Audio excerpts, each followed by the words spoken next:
First at 11, a growing problem on the First Coast. More kids getting hurt riding e-bikes and mini dirt bikes. Thank you for staying up with us tonight.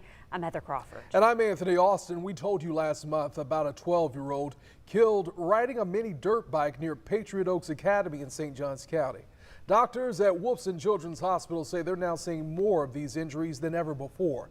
So take a look at your screen. These numbers from the past few years show a more than 3,000% increase in injuries just from 2022 to 2025.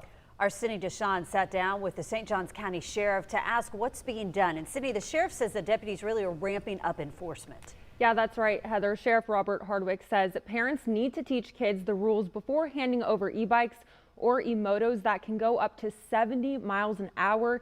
He's backing that up with more enforcement, deputies trained on high-speed bikes, and mandatory safety classes for thousands of students. It starts in the home.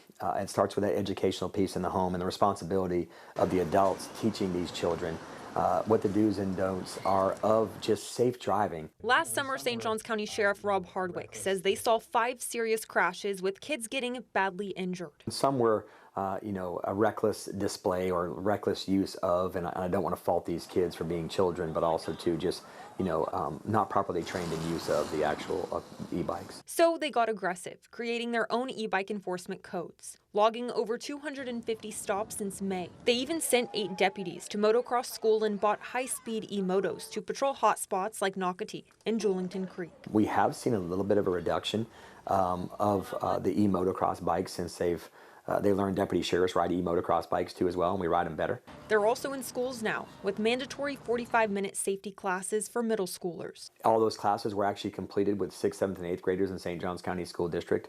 Hardwick says the efforts are helping, but they haven't put an end to the crashes. So we've been successful at that, but has it stopped? No. This year, as you know, we came into the year and, talk about the recent crash up near Patriot Oaks Academy.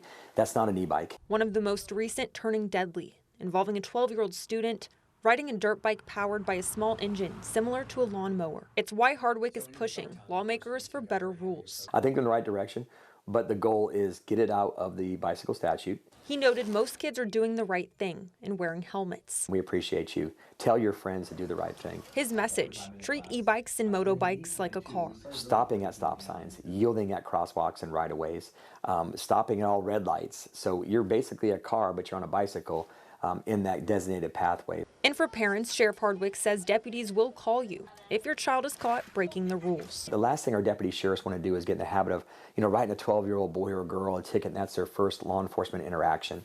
Again, we're trying to educate, enforce, and encourage them, of course, to do the right thing. Now, the sheriff tells me they are working to set up a town hall in the Patriot Oaks area to help answer parents' questions. He also stressed how important HOA meetings are so they can come talk about specific trouble spots in each neighborhood. Heather.